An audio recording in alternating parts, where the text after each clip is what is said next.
মার্কিন যুক্তরাষ্ট্রে অনুষ্ঠান করতে গিয়ে হোটেল রুমে ঢুকে পাঞ্জাবির সঙ্গে শিল্পী হানি সিং এর উপর চড়াও হন বলিউড বাদশাহ শাহরুখ খান।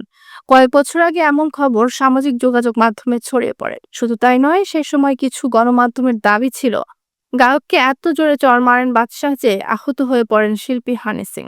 তার কপাল ফেটে নাকি অঝরে রক্ত বের হয়েছিল, যে কারণে সেদিন আর মঞ্চে পারফর্ম করতে পারেননি হানি।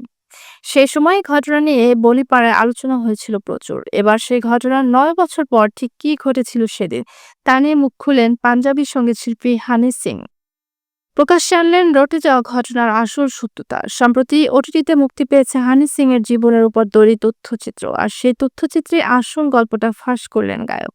হানি সিং বলেন, বলিউড কিং খান কখনোই আমার গায়ে হাত তুলবেন না। উনি এমন মানুষই নন। আমাকে খুবই ভালোবাসেন বাদশাহ। তিনি বলেন, আমাদের মধ্যে দাদা ভাইয়ের সম্পর্ক, তাই শাহরুখ আমাকে মেরেছে সেটি একেবারেই মিথ্যে কথা।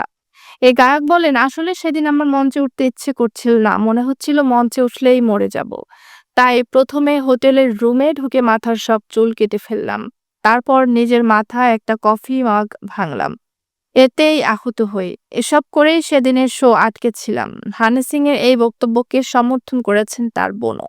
তিনি বলেন, এই ঘটনার পরই মাথার রক্ত নিয়ে ফোন করে হানি। আমরা তো খুবই ভয় পেয়ে গেছিলাম। এর নেপথ্যে শাহরুখের কোনো দোষ নেই।